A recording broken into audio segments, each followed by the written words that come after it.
Hello મિત્રો, આજે આપણે રાત્રે નીકળવાનું હતું અમદાવાદ, કેમ કે બેનના ઘરે જવાનું હતું અને બેનને પણ કીધા વગર સરપ્રાઈઝ દેવાનું છે. તો નીકળી ગયા છીએ આપણે અમદાવાદ તરફ જવા માટે. મિત્રો, આપણે પહોંચી ગયા છીએ સીએનજી પુરાવા શક્તિનગર.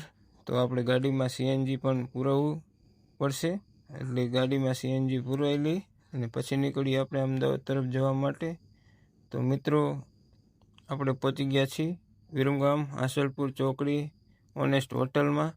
તો મિત્રો, આ છે ઓનેસ્ટ હોટલ વિરમગામ. તો આપણે નાસ્તો અને ચા પાણી કરવા જવાનું છે. તો ચા પાણી નાસ્તો કરી લઈએ મિત્રો. આપણે મંગાવી લીધું છે મસ્કાબન અને ચા. નાસ્તો કરી લઈએ મિત્રો. નાસ્તો કરીને નીકળી ગયા છીએ આપણે અમદાવાદ તરફ જવા માટે. મિત્રો, આપણે પહોંચી ગયા છીએ બેનના ઘરે અને બેનને પણ સરપ્રાઈઝ દીધું છે. 12:30 રાતના વાગી ગયા. તો મિત્રો, મળીએ નવા વ્લોગમાં.